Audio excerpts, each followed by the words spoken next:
up, chat? Welcome back to the stream. Well, how's it going, everybody? We're live. It's Monday. We're gonna indulge in some mayhem today. Figured we would talk about the Uprising Adelaide today. Unfortunately, it ended this morning, so I didn't have a chance to talk about this event on the Best Armies in 40K for the normal series that I talk about. So I figured we'd do it on the Monday show. Now, I will give you guys a little bit of a heads up. This will be my last live stream for the week, most likely until this weekend when I'm going to stream Captain Con. I'm doing my final move this week, so I got to disassemble all my shit and pack it all away and get it out of here. So that's going to be the process over the next day or so. So I won't be around for Tactical Tuesday tomorrow. And I won't be around for any other live streams or other stuff. Although I may have some content. I have a bunch of videos that I've halfway editing, so I may have some additional content out for you. That said, I might be live on Friday. I'll be over in at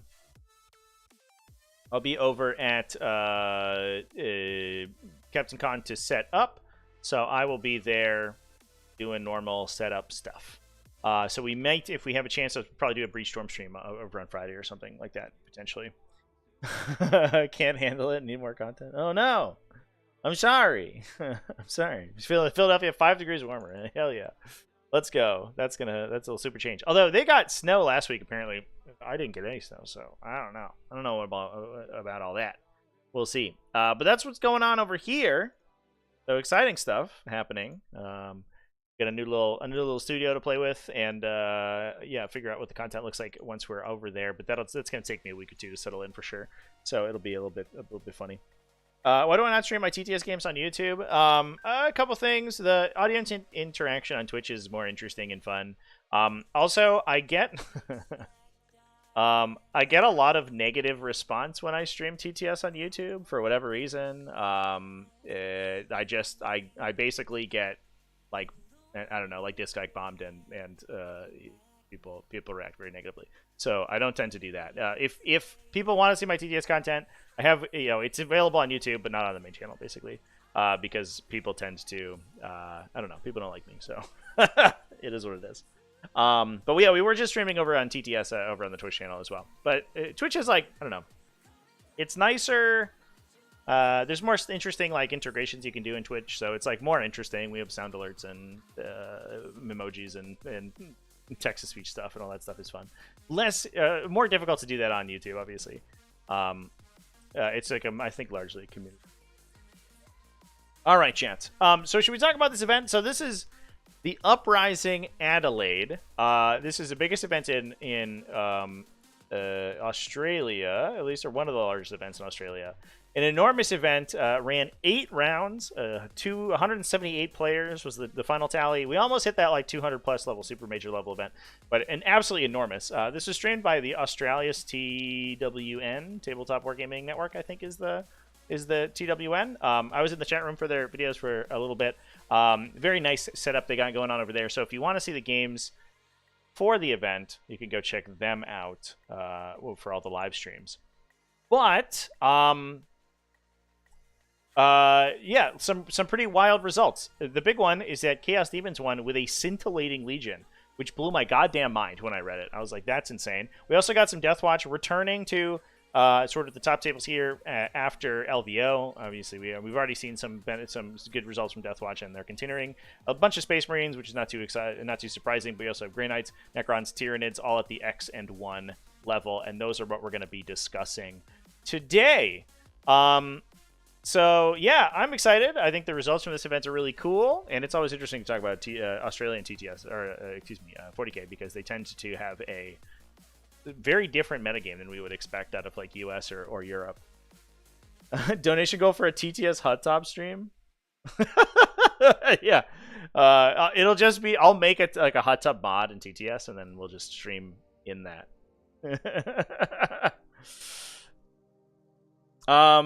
All right, folks, let's do it. Let's dive in. Should we start at the top here with the Chaos Demons? I feel like I'm burying the lead if I don't, so let's talk about them. So this is Matt Morosoli. If you haven't seen him before, he's a previous ITC Australian champion. Has done some incredible things with with especially Chaos Demons and Chaos sort of in general down in Australia, but we also saw him. He was top 4 of LBO, I think the year before last, if I remember correctly, the last year of 9th edition. He did get beaten by Sean Naden, but it was a ridiculously close game. And he is not a surprising name to see sort of at the top and the upper echelon here. Now I'm going to grab the Scintillating Legion rules real quick, which I probably should have done beforehand, just so we can follow along as we discuss the list. List name, we have good army lists at home. Indeed. So we have a Winged Demon Prince, Mark of Tzeentch Winged Demon Prince with the Neverblade. So that's the melee attack amp enhancement for Scintillating Legion. It is, I believe, a strength and attack bonus. Yeah, +2 strength, and +1 AP and attacks. So on the basic bitch Winged Demon Prince, they come out. They're a little bit underpowered in terms of their melee profile, but I believe they come in at strength 8, AP 2, 3 damage. But we're making him strength 10, AP 3. At that point, we start to get some really 7 attack, strength 10, AP 3, 3 damage. That is an actual real melee profile. This not that great, but we also do have that once per game, an additional 3 to his Hellforged weapon, so he can go to 10 attacks, strength 10, AP 3, 3 damage. Suddenly, we go from being very mediocre to being extremely good.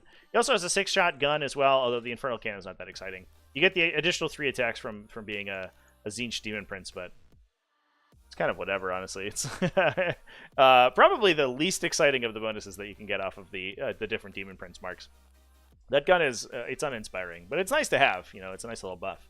But like, would you rather be +2 strength? Probably. But we are playing Scintillating Legion, so we are incentivized to take Tzeentch stuff for sure. Scintillating Legion has been hyped by a lot of people, yeah, and I think it's been. I'll level with you, Chad. I think it's been wildly overhyped. We have Kairos Fate Weaver in there as well. He is the Warlord.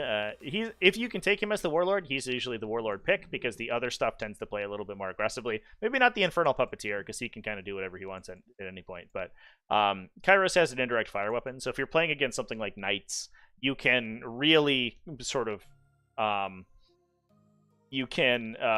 keep yourself pretty safe. By just interacting indirectly, and you don't have to run yourself into the danger of giving out a Warlord kill early to like a random Canis Rex shot or something. And then an Infernal Puppeteer Lord of Change. So this is a weird enhancement. Let's talk about this enhancement real quick because it's a super strange one. Did I just literally close my window with rules on it? It gives you the capacity to... No, I didn't. It gives you the ability to measure your ranged attacks through another Tzeentch unit. So, you choose a friendly Tzeentch unit within 9 inches of the bearer. Your target's range and visibility are determined from a model in that unit. So this is like, honestly, in my opinion, this is the biggest benefit of playing this detachment. You get a pretty good uppy downy. But I think Infernal Puppeteer is like the big payoff. So you choose a model in a unit 9 inches away. The model that you choose doesn't have to be 9 inches away, just the unit. So you measure 9 inches to the back of a chain, for example, in a big unit of like Pink Horrors or whatever, which is probably what we're playing here. That Pink Horror unit can chain potentially another... I guess like whatever, like 8 times 3-ish inches forward. So, like, call it like 20 inches if you're really pushing their coherency. But it's probably closer to like 18 inches. Then you measure your range and line of sight from the guy on the other end of the line. So we can have a dude 9 inches away and then push like 18-ish inches up the table from the coherency of that unit. Then measure range from the guy on the other side of the line, another 18 inches for the range of the Lord of Change's attacks. So you can basically, as long as you're utilizing your uppy downies and your redeployments and your deep strikes, you can basically get this guy to shoot at whatever you want to. And the other benefit is that like it essentially gives you indirect. It doesn't literally give you indirect. It essentially gives you indirect. So you don't have to only hit on 4s. you can be safe while you're doing it, and you can target stuff that your opponent wouldn't normally expect to be in range of a Lord of Change shooting at them. So the downside is that the base range is relatively short, but as long as you have stuff in front of you, you can almost always get this guy to shoot at stuff. It's also only 10 points, which is like mind-boggling to me. But I think, like I said before, this is the payoff of the detachment. So there's a reason that we want to be playing that.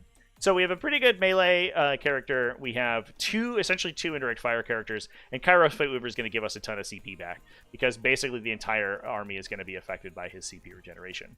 So we then have 2 units of Pink Horrors, so we do have the capacity to string out those long units to shoot our big gun out of, plus the Pink Horrors are ludicrously difficult to kill, and we can even pull them out of engagement range into sticky situations with the uppy-downy in the Detachment 2. That's Delirium Unmade.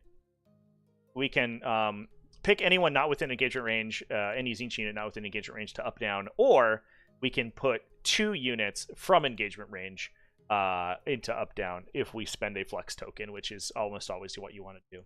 And then the benefit that has as well, we'll talk about what the mechanic of the detachment is, because it's really weird, is that it will pass your opponent a flex token at the end of their turn, which is really important.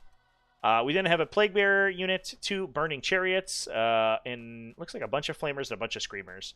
So 2 little units of 3 Screamers. These are just for utility. They're super fast, so you can start them on the table. You don't have to deep strike them, and they are fast enough to get into corners of the table to do secondaries. An excellent secondary objective performer. They're also like really weirdly difficult to kill, which I don't think a lot of people respect. They are 3 wounds each, so 9 total wounds with a 4+ invulnerable save. So oftentimes what you can do is just put all 3 of them on an objective, and it's unlikely that you'll lose all 3 of them to like random shooting. Your opponent actually does have to commit like pretty solid anti-infantry shooting to clear these guys out. Flamers, we have a lot of the big benefit here is that we have the Lord of Change is going to be wandering around, so we also always have the potential to buff the Flamers' attacks. We can also use the stratagems in the detachment to buff their attacks too, and so we have some really strong anti-infantry shooting. Burning Chariots can strip cover from people, so that makes the Lord of Change's gun even better, and they also can potentially get the Pink Horrors into a position where they start to do damage. We can push Pink Horror guns to Strength 5. I think if we start using strats on them, they become like Strength 7. We can push their AP and ignore cover, so they can actually get some pretty reasonable shooting out of these guys, although that's not really the like focus of the detachment. And then last and certainly not least, we have the 6-man Screamer unit, which is probably going to be used as less of a utility piece and more of just a big beat stick. These guys, 6 of them, it's 170 points, and most, like, it doesn't matter what the toughness of your target is, as long as they're a monster or vehicle, because these are anti-monster, anti-vehicle 4.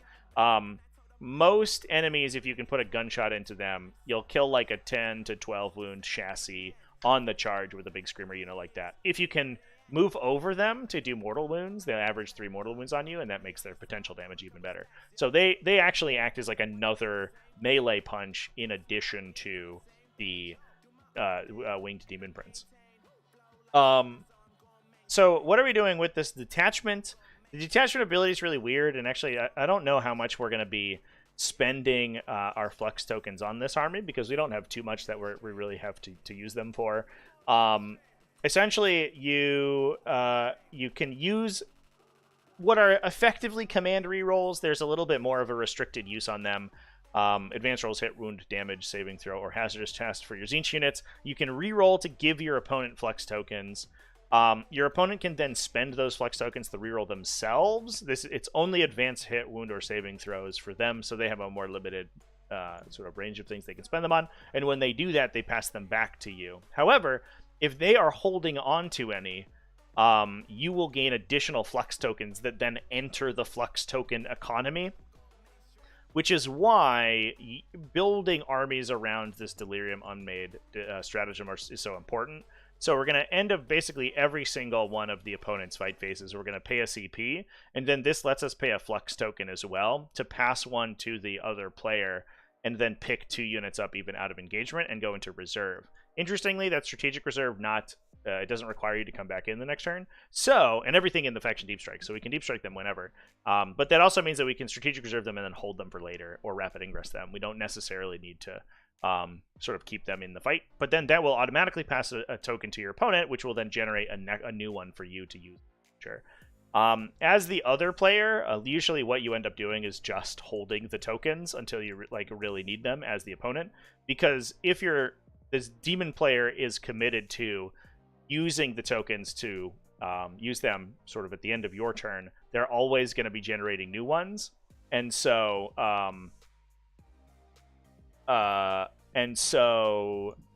it doesn't matter if you're holding onto them or not, and then you can use them if you really need a burn saving throws or something towards the end of the game where it doesn't matter so much.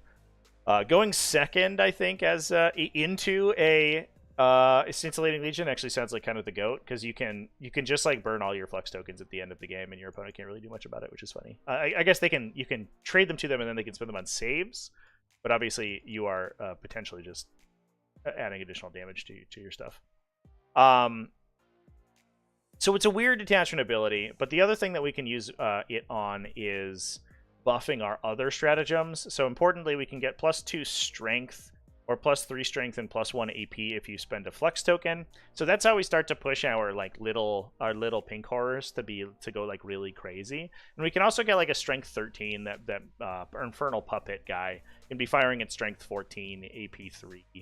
Or 13, excuse me, AP 3, like potentially ignore cover. So he's kind of like an Everstave from the Demonic Incursion detachment, but you have to pay 2 CP for it, which is a little tough. But yeah, chat. That is mostly what we're doing here. We have a bunch of like high OC stuff. We have a lot of really flexible movement, and we have a lot of pretty solid shooting attacks. Like the Flamers, I guess, also the big spot to dump the +1, the +2 strength strat, because we can make them strength 6, AP 2. They ignore cover innately. Potentially strength 7 if they're next to a Lord of Change, and then that actually gets like kind of sweet if you're shooting infantry, because a lot of times they don't really do much if they're unbuffed, because they're just a real basic range profile. But the real open question is like whether or not you play this over Demonic Incursion. You get this like cool Demon Prince who's sweet, but you lose any synergy. Like you use the Endless Gift guy, you lose synergy with the other non-Tzeentch demons, and the uppy downy is like only marginally better. It lets you up down out of reserve, but you can't come in 6 inches away from enemies like you can in Demonic Incursion. So it's like a side grade at best, basically. But if it's something that's like interesting and fun, you can just play it. And obviously, Matt Morosoli is a good enough player to make use out of basically anything in the Demon Index right now, because the faction's like not poorly placed currently in the metagame.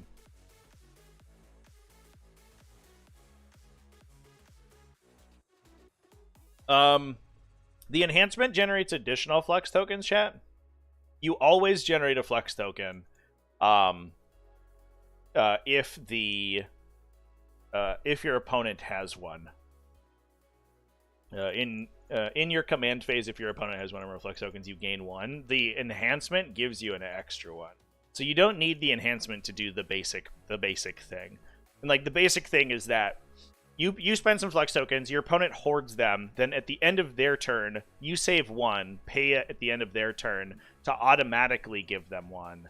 To up down 2 things. Then when it comes back to your command phase, regardless of what they've done with their flux tokens, they will always have 1, and you generate a new 1.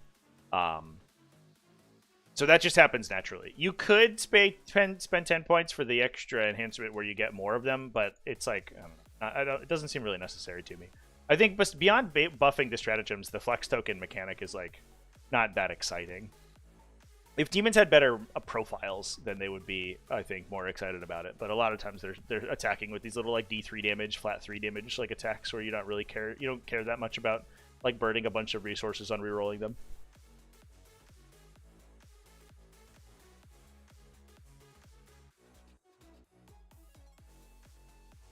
Buddy's been playing the detachment. It's been a lot of fun to play with and against. Yeah, I think it is fun. Like you get really good maneuverability. You get a lot of like silly tricks, which is kind of what Tzeentch wants to be doing. It's like weird that it's so similar to Demonic Incursion, but it doesn't feel quite as good to me. But it definitely is different. So it's certainly like it's a similar game plan, but you're doing kind of you're doing it in a little bit of a different way. Yeah, we can take a peek at the matchups too. Let's run all the way back.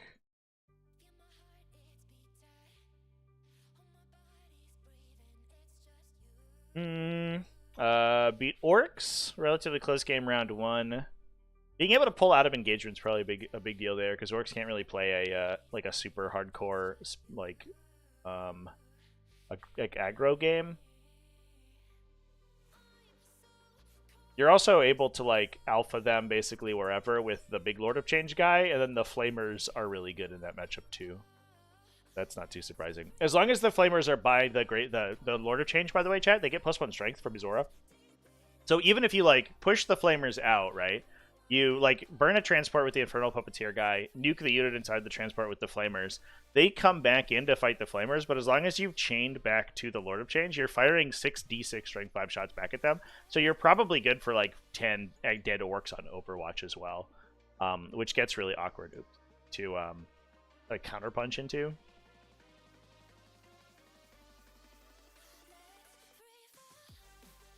All right, best goes bearings. I'm going to need you to be faster on the draw here. Tyranids, with Tyranids round 2. I could see it having some problems with like super tanky Tyranids. But this is like Tyrant Guard Tyranids. This is a weird list. I guess they were trying to like armor out, like AOC out the Tyrant Guard. And then like use the Psychophage. But they doesn't do anything at range, so like you're not really. Oh, I guess it has some exocrines, 3 exocrines. But those are like kind of awkward profiles into the Tzeentch demons, and then like you can sort of attrition down the Tyrant Guard. And once the Tyrant Guard are dead, you kind of just like do whatever you want. That's an interesting list. We did see a list like that do fairly well, I think, a couple weeks ago. But I don't know. It's still Tyranids. Jesus, Tyranids again. Just regular invasion fleet. With double Norn emissaries, it's interesting. This feels like it would be a more difficult matchup, I think, for this list, because there's not a lot of like, it's not a ton of like super hefty damage, but you can clear out the little units very quickly, and that if invasion fleet loses, those it can fall apart pretty quickly. See that being off. Can Eldari grow facial hair? I don't believe so. I have to crack open my copy of Xenobiology. Played the mirror match. Legion of Excess. I guess this could be a tough one for Legion of Excess. It's like you're all like really good fiend killing range profiles or whatever, right? Like they do a bunch of stuff when you fall back, but you just peel out of melee if they engage you, and then like Flamers just show up next to you and cook a whole unit. Yeah, it's awkward, actually. That's very funny. We found Legion of Excess is like hard counter. I'm interested too because it feels to me like real like jail oriented or like real shooting heavy armies feels like they could beat Legion of Excess pretty reliably, because it doesn't do anything against guns, right? Like you just get to shoot it all the time. It just has to close the distance super fast, and it doesn't have any strategy, like any particular way to do that besides just like passing wounds around. Play it again. Is this Star Shatter? It is Star Shatter. Still getting work done with Star Shatter. That's probably just a very heavy scoring game. Like the Doomsday Arcs are really scary, but you never give them anything to shoot at. And then you just like try to clear out all the little scoring units of the million little scoring units that we have, and if you can do that, you try to win on points, and that looks like that's what we did. This probably came down to who went second, I imagine. 5-point differential. Oof, that's a tough one.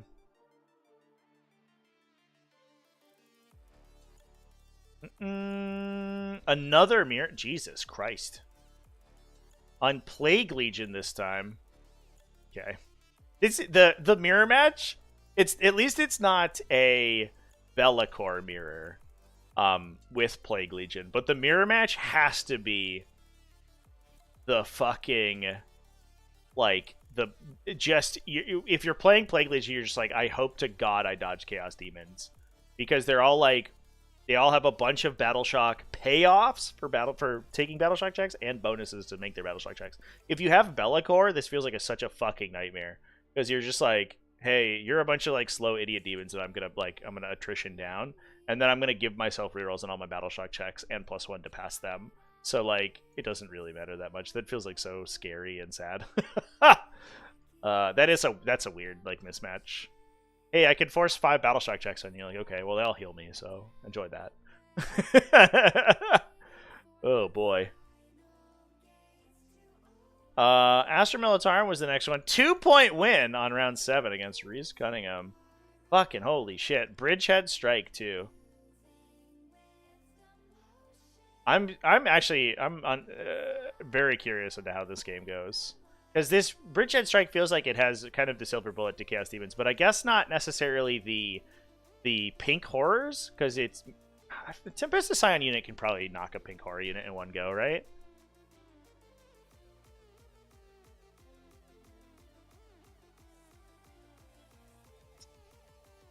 Like if they're fully comboed out, I feel like they will. But like you have these Meltaguns and high AP stuff you don't really care about. And I guess then you're like dumping Tempest Scions on like stupid shit, and then they get killed by Flamers. So maybe it's fine. Maybe the crackback's too difficult for them. It's just like so much stuff. There's like Burning Chariots too. Yeah, maybe it's fine. There's a lot of flaming attacks in the Tzeentch Demons list. And then once the Tempestus is on the table, you can eat the hit on the little demons and make them like burn their drop on killing them, and then you crack back and kill all of the Tempestus and call it a day from there. But even then, like, looks like it's a fucking super close game. Holy shit.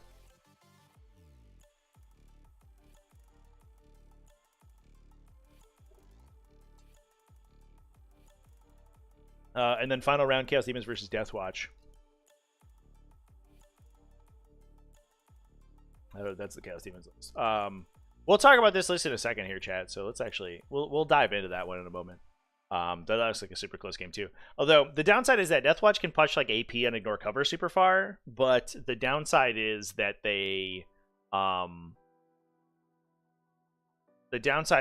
like it doesn't matter against Chaos Demons, right? And I think that's actually a weakness of the matchup for Deathwatch, is that a lot of what they do is based around getting their little guns to kill armor, except you don't care about that in Demons. So a lot of times their stuff is just like super overpowered to kill, or you know, it's like its AP is over pushed, but the base stats you need to kill demons, like attack volume and strength, you don't necessarily have, and you actually bounce pretty hard. We actually played that matchup on stream, and it went kind of similar. This has a Centurion Devastator squad in it, which is really interesting. So we're playing the Vanguard Spearhead kind of style. But let's talk about this result and the other armies that went X and 1 in this one. So I guess we can keep talking about Deathwatch because we're there. So Callum German, obviously, second place. I believe that they played a top cut here. So they played the full 8 rounds. Did everybody play the full 8 rounds? Oh, they did. Okay, no, I just played 8 rounds. Just kidding.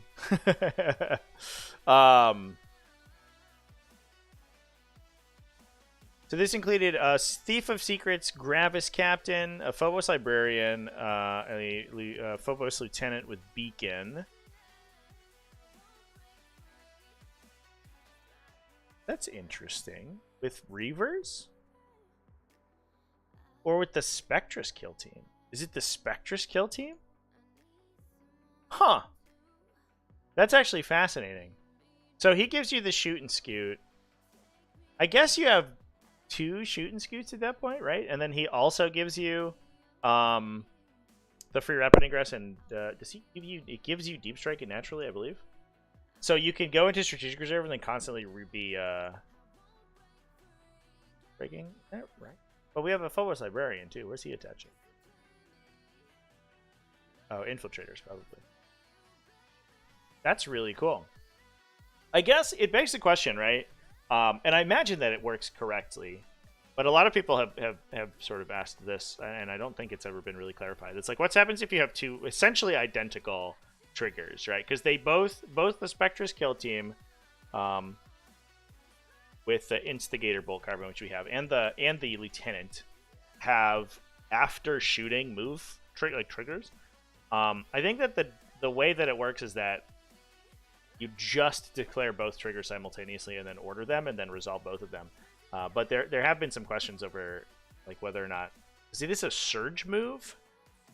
Right? I believe. So actually, it's questionable whether or not you can do both. Commentary. We actually just discussed this in a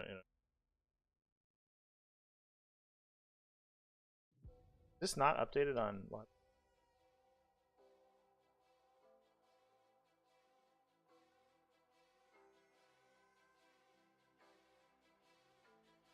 Let's go to the rules commentary.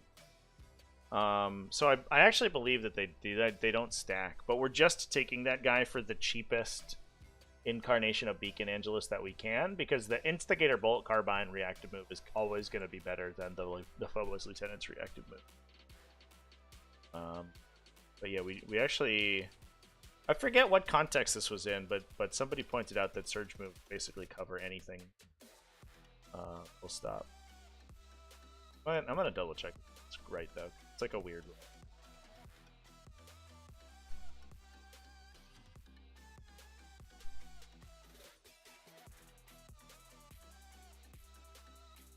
Yeah, it's an out-of-phase surge move. A surge move is an out-of-phase move in response to a certain trigger.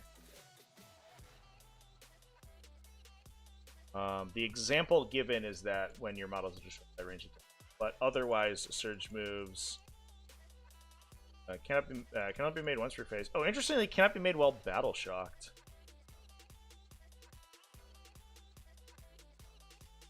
I actually never noticed that.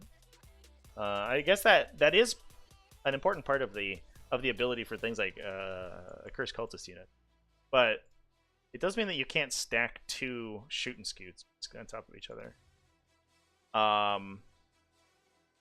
But also not being able to do them while battle shocked is really interesting. I wonder if that has Eldar implications. Oh, the Carbine doesn't let you. Yeah, so I guess you could do the charge. Yeah, you could still do the charge thing. The Spectre's kill team isn't that good at fighting, in fairness. Because it only gets 3... it only gets 3, or I guess 4, in this case, sets of paired combat blades. What did we take? We took 3 Infiltrators, 1 Eliminator, 4...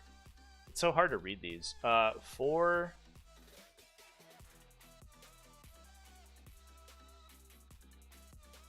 Incursors. Oh, and then I think 2 Reavers. Oh, so we probably were just, like, fighting people. So we have the Instigator Bolt Carbine because we're out of... Yeah. Because we're out of, we're out of ways to...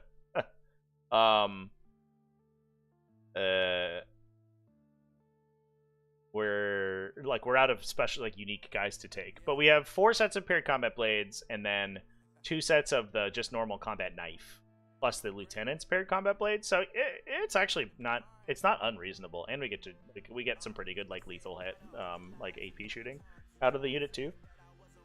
So we actually are probably using them to charge, and then just, like, if we need to, we can use the 6-inch move off the Instigator Carbine, if you want to, like, run them back into position. Yeah, that's a good call out. I kind of, like, as soon as they're not on Reavers, I, like, forget that you can use that to extend your range. That's very clever. And then the ability as well because the unit has the ability to pull into reserve naturally, and then giving them Deep Strike baked in is really cool. I believe that the Beacon Angelus just Deep Strikes the unit. So you can, like, ingress them, move, shoot, move, charge, kill something. If they don't kill you back, you reserve, and then Deep Strike the next turn and, like, do a similar thing. That's pretty sweet. Downside is that, like, I guess they're maybe just almost as good at killing screens as, like, a normal Spectre skill team, the normal loadout. You're not quite as good if you're not taking, like, all the to shoot 2 shotguns, but they're kind of awkward at killing teams. Maybe you don't care. Where am I looking? Oh, yeah. Like, I can't find Deathwatch on the list.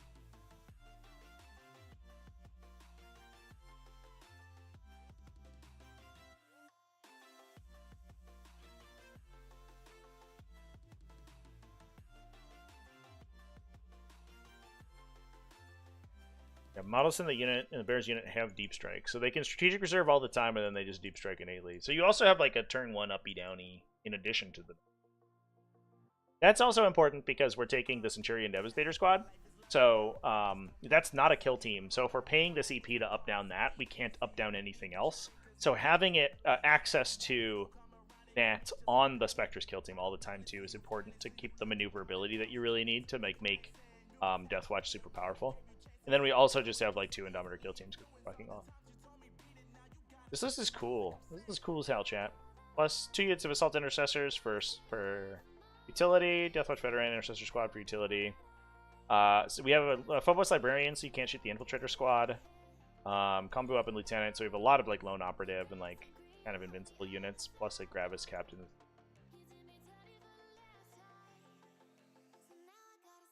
I think I have to remake my. I have a video on Surge moves. I think I have to remake it because they renamed all of the Surge. That's like so. It's so weird that basically any out of phase movement is governed by the Surge rule. Super bizarre.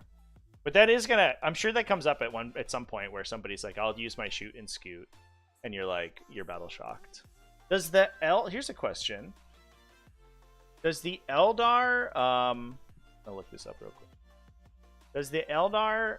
Is the Eldar army ability naturally stop you from using it while you're battle shocked? I feel like it would, but army ability is very inconsistent with that.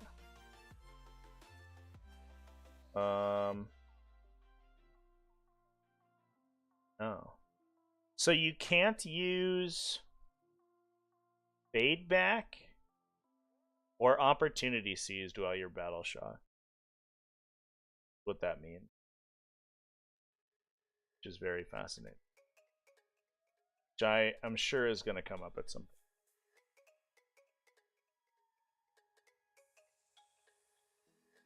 All right. Let's talk about some other Space Marines, chat.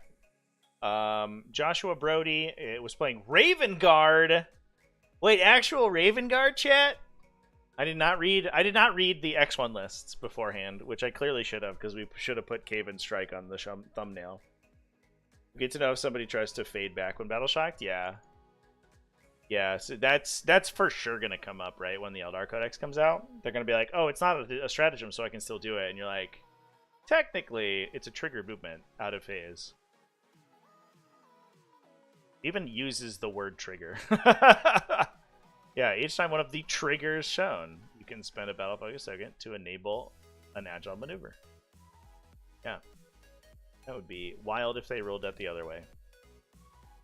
Yeah, that seems pretty cut and dry. But a very, very, I don't know, I guess, counterintuitive. You would not expect that to care about Battle Shock, and I'm not even sure that Games Workshop knows that it works that way.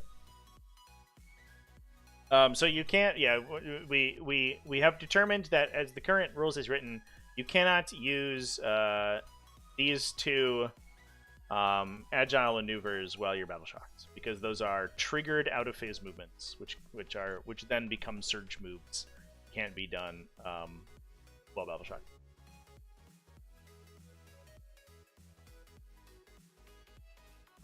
Yeah, so some freaking Raven Guard running in here. Vanguard Spearhead. We are rocking Cave and Shrike, Phobos Lieutenant, and double Captains. We have 2 Assault Intercessor squads and an Impulsor. So we have the Captain, Assault Intercessor squad, little wombo combo there. And an Impulsor to carry them into the fight. 3 Jump Pack Assault Intercessor squads, the big Centurion Devastator squad, so we can teleport them around with guerrilla tactics. Although they do come off the table edge. So the thing to keep in mind if you're used to the Space Marine, the Ultramarine Vanguard onslaught, is that outside of Ultramarines, the Centurion Devastator squad is way tougher to use, because it has to come in off of 6 inches of the table. So you can actually find that it is possible to like get yourself out of line of sight or screen it so it can't shoot you. Which in the Ultramarine version, where they can go anywhere, is almost impossible. We then have 2 Inceptor squads, an Assault Bolter, and a Plasma Exterminator one. 1 Infiltrator squad, a Reverse squad, and a Scout squad. Now, we don't have a Phobos Lieutenant, just a Librarian. The librarian, he probably joins the squad. It's interesting that this is like very ubiquitous in this metagame. But we haven't really seen it crop up quite as much in other metagames, but it does feel like everyone's using uppy downies in this one. It's not that battle focus only works while you're not battle shocked. It's that out of phase movements can only be used when battle shocked. Yeah.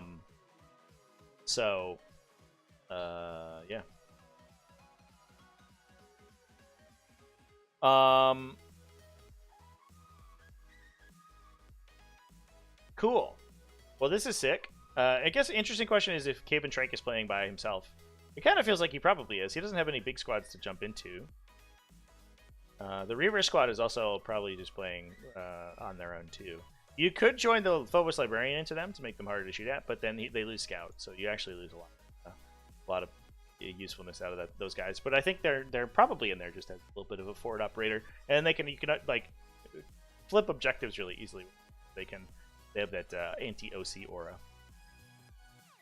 Then we have early game up downs from the Inceptor squads because you can use them to uppy downy bottom of your opponent's turn and then jump them in because they have deep strike built in. The Centurion Devastators don't innately, so you have to bring them in off the side, and that means you can't use the guerrilla tactics up down on the first turn.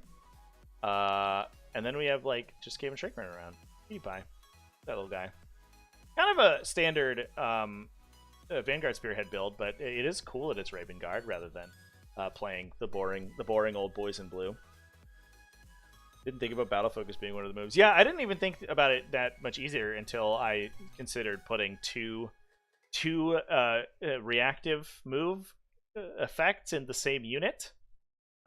Because I didn't really think about like stuff that you trigger yourself as being a surge move. But the definition of surge move is so broad that I think it affects basically everything. Do we see Ultramarines pop out over here? We do. Lachlan Booth playing a Gladius Task Force. We're rocking a combi weapon, Lieutenant. Marnius Calgar, Rabute Gilliman, one Intercessor Squad, triple Ballistas, Company Heroes, Gravity Reaper. This is just Robertson. Oh, it's a little different. And I think this one actually got streamed. I did watch this one on stream for a little bit. This is not exactly Josh Roberts' list, but it is very close. We don't have Vindicators, so it's a little bit lighter on the like board presence. And I have found that is a weakness of Space Marines. If you try to play them in the very skirmishy way, like really aggressive enemies that get right up close and personal to you can actually cause your game plan to fall apart pretty quickly. Because your front line becomes your characters, which you kind of just want to act as the second wave. So triple Ballistas, Company Heroes for Calgar to jump into, Gladiator Reaper, so we have infantry sweeping, Inceptors, which are great counter punches, and then 3 Invader ATVs. So this is kind of like what we're using in the early game. We're going to run out and get some work done with them and score some secondaries, force our opponent to come back in, and then try to hit them with the shooting and the character shots. Downside is obviously it's much different than running a bunch of Vindicators. So your onboard presence is a little light. But if you can come in round 2 or round 3 and you can doom drop your opponent with a bunch of Inceptors and kill them to the point where they are target saturated and they can't deal with all of the remaining Space Marines, then you're in a good spot. And that's kind of how these lists want to tend to play.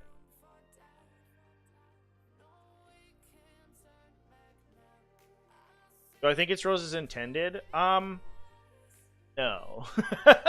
I don't think Games Workshop considers I have no idea. I couldn't tell you.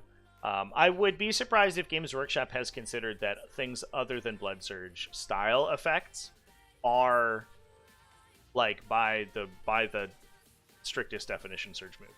I think that it's very likely that they think that you are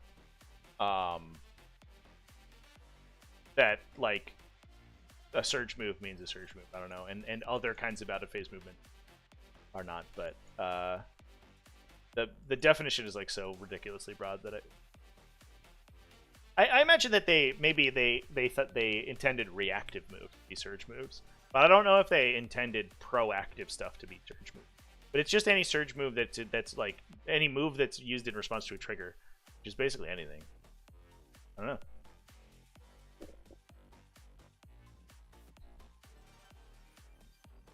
Intended would mean that UW actually thought about it and knows the rules. Yeah. Well, the problem is that they write rules and then they errata the rules so many times that they like the original meaning is lost, right?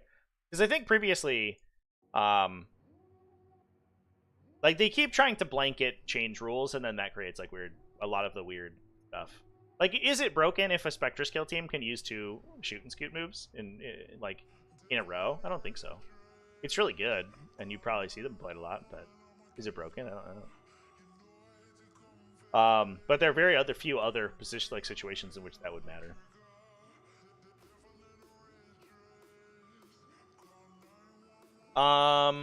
Let's talk about some Grey Knights, chat. I put more thought into it in the Games Workshop? Maybe. Yeah, I don't know. Games Workshop's got a lot of other stuff on their plate. So we got a Warpbane Task Force going. Task Force. The old Warpbane. Running a Radiant Champion Brother Captain. So he has his wound rerolls on his force weapons. So getting the mortal wounds on top of that is pretty sweet. We have Castellan Crow, as well as Caldor Drago. Brotherhood Terminator Squad for Caldor Drago. Looks like we're running a 10-man over here to get them into the fight. Obviously, big benefit here is that if you can trigger Hallowed Ground for them, they can reroll into lethal hits. So having Caldor Drago to ensure that they make melee is a big deal. Standard Strike Squad, double Nemesis Dread Knights, plus a Paladin Squad, 1 Purifier unit, 2 Purifier units, 3 Purifier unit.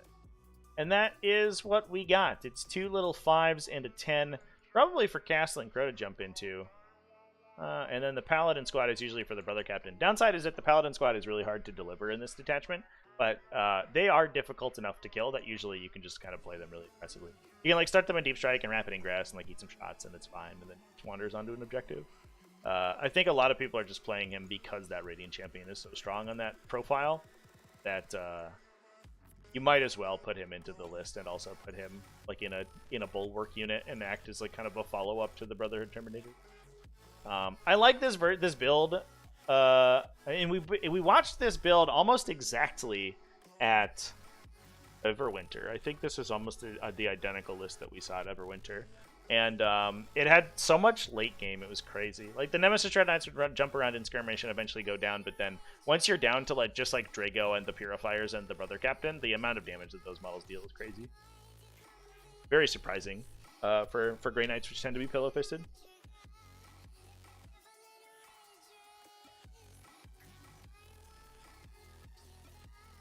I remember hearing Stu Black of the Rules team was that his opponent had to explain to him how. That was probably a 9th edition. I know he has gone to events before. We've seen his results, and they are unfortunately not good.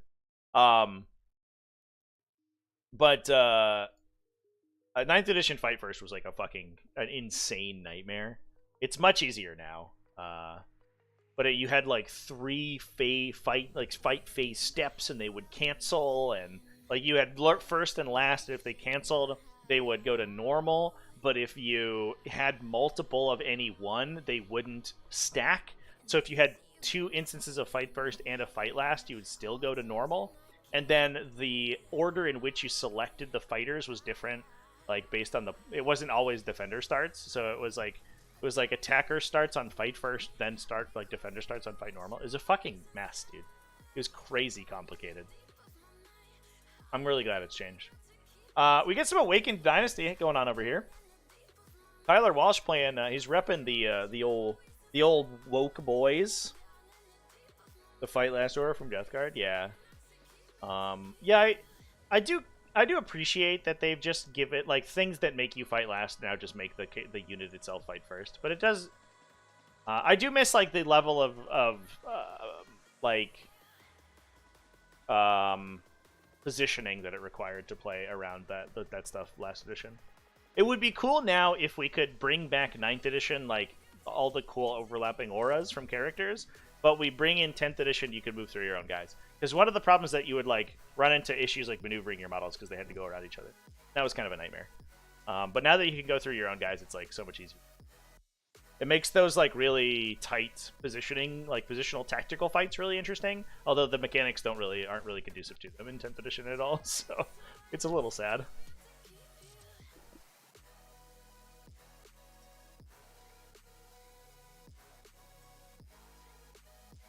I gave you PTSD from the fight phase rolls.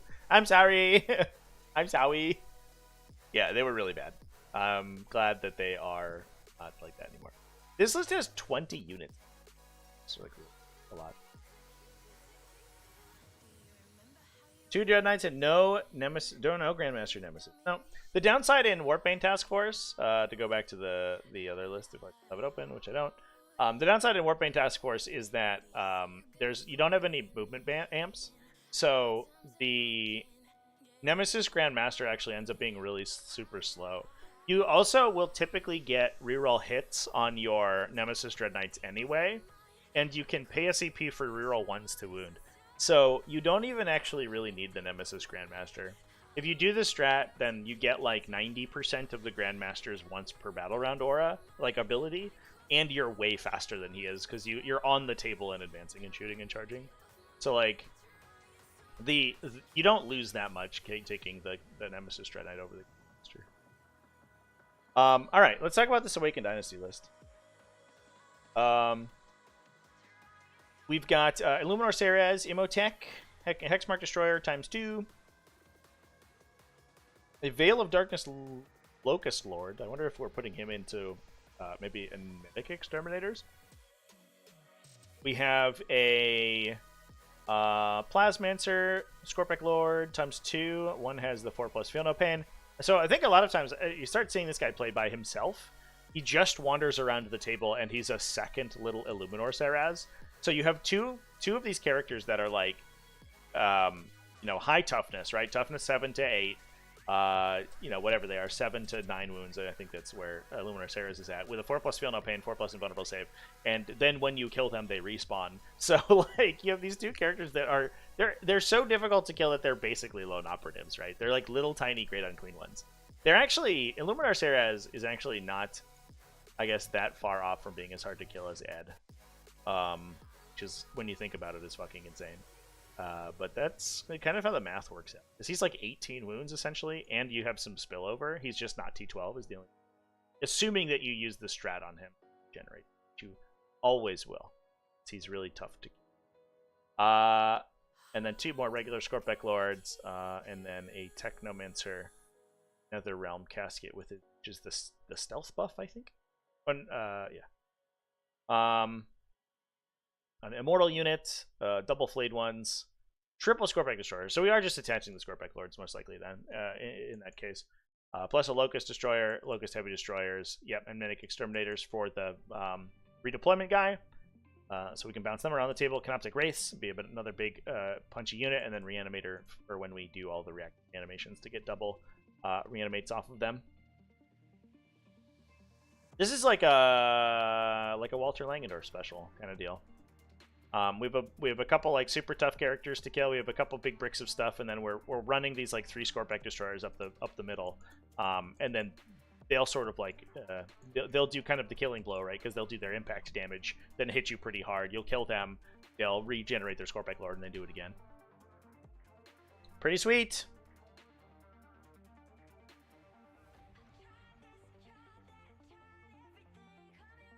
Scorpic Lord body Terminators over a feud fights? Yeah, they're crazy hard to kill, dude.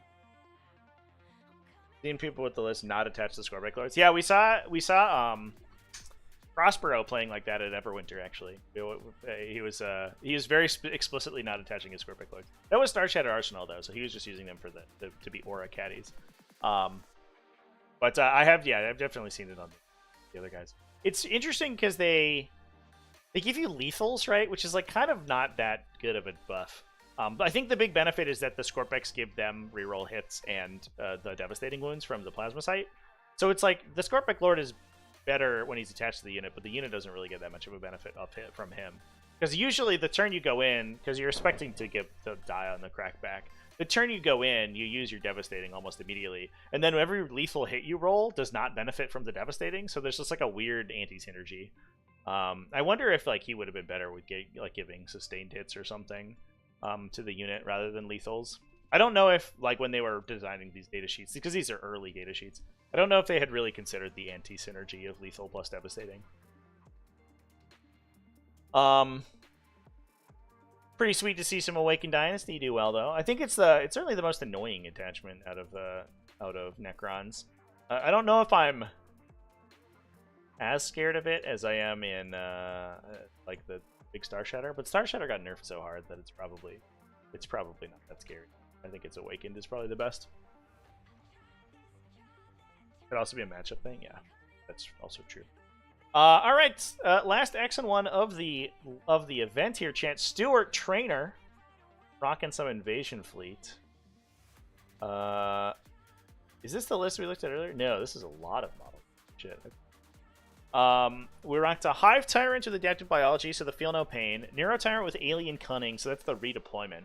That's actually, I think, has ended up... The downside is that it's overcosted, because it was costed assuming that you could use redeployments before the game began, and then they changed redeployments, the timing when redeployments worked, and it no longer does that. And they never re-evaluated it, and I think that's a mistake. So I think it's overcosted. There's a bunch of enhancements like that in the game that are just like wildly too expensive. Like Bolter Drill or Fire Discipline giving you sustained hits for 40 points or whatever it is. Like, okay, man.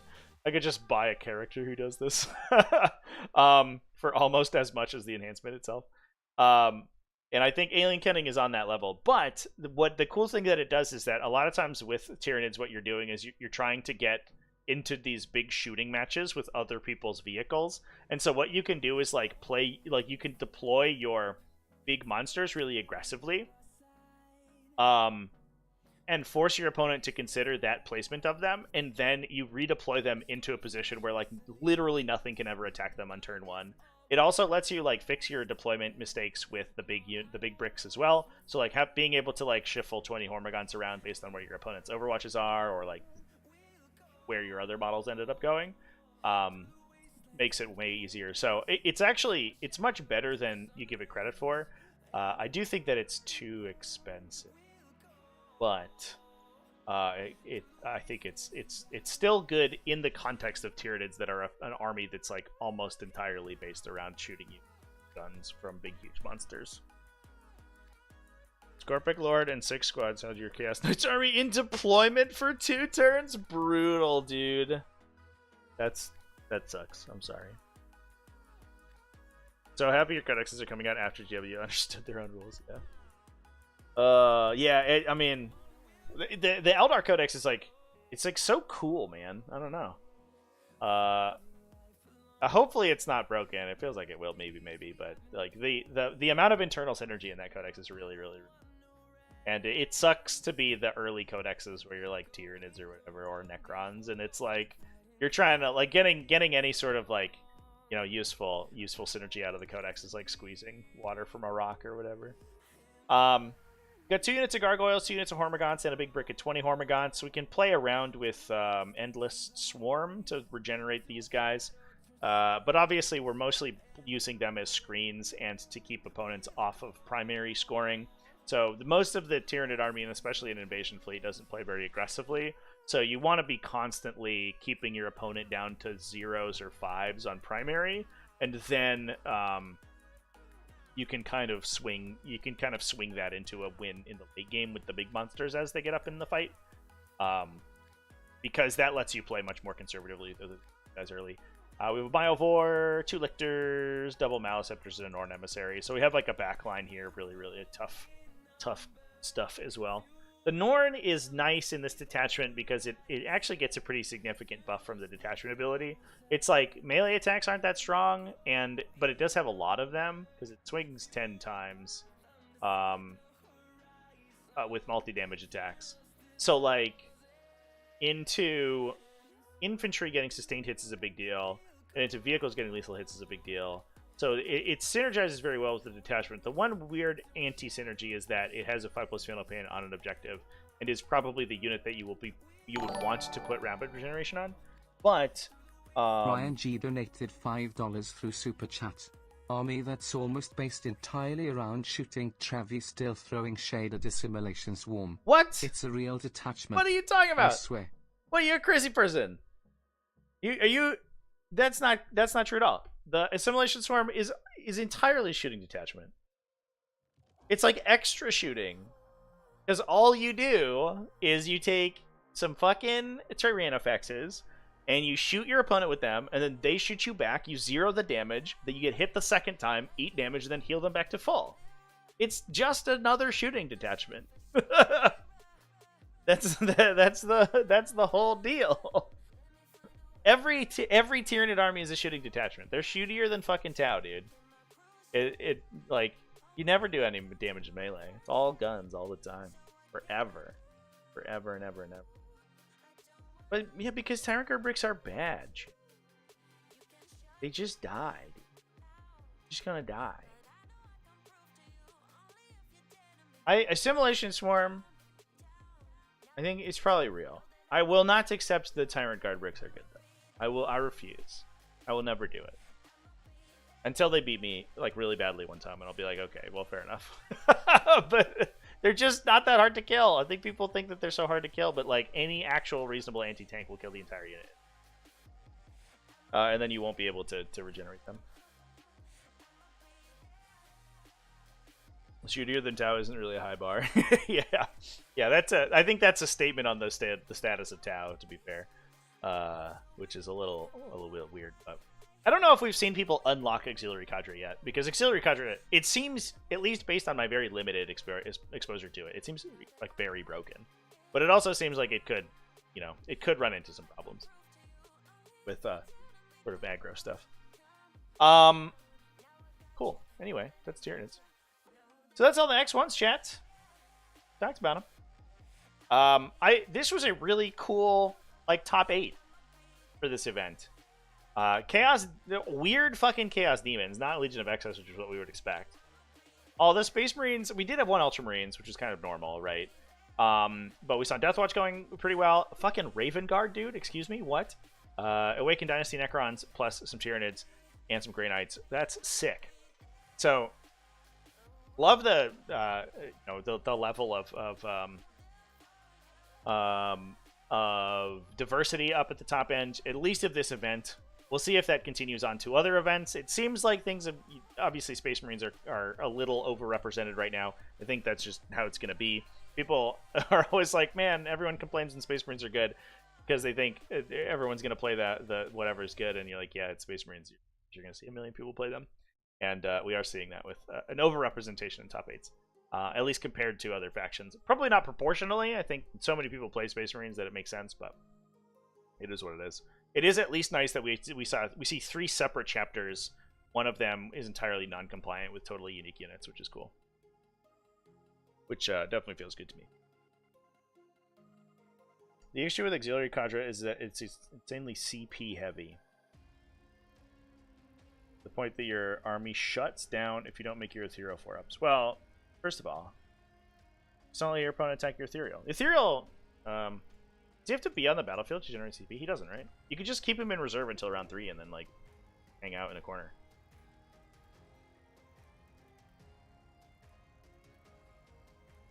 Oh, but you mean the actual roll to generate CP? That's fair. Sorry, I thought you meant his saving throw. I was like, why is your ethereal dying? No. That went right over my head, chat. I'm a fucking moron. No, for sure. If you just don't roll it to get any additional CP, then that's sad. You do get like Shady Lady, I think is good in that detachment. And she has another instance of CP generation. I guess the sad part is you can't take Farsight with the ethereal. Otherwise, you'd probably do that quite a bit. Because she gives you the 5+ CP regen on most of the army, if she's in a good position. So you at least have 2 shots at it, basically, or 3 shots at it. If you don't roll the ethereal one, then you can try Shady Lady.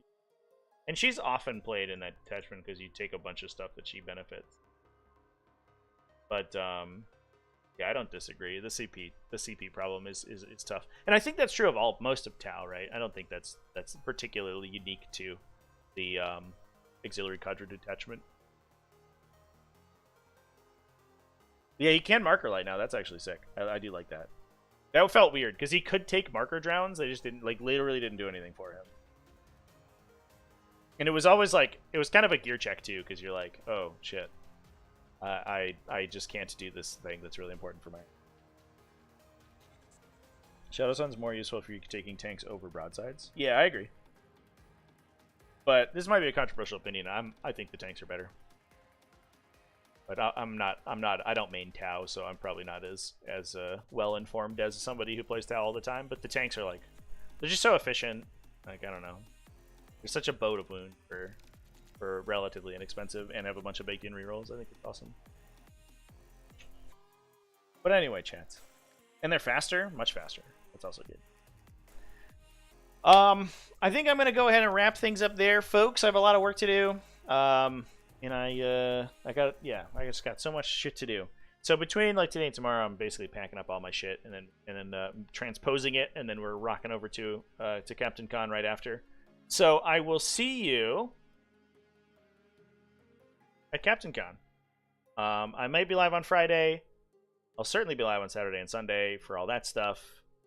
And otherwise, that's what's up. So cheers. Thanks for watching, everybody, and I'll see you in the next one. Have a good one.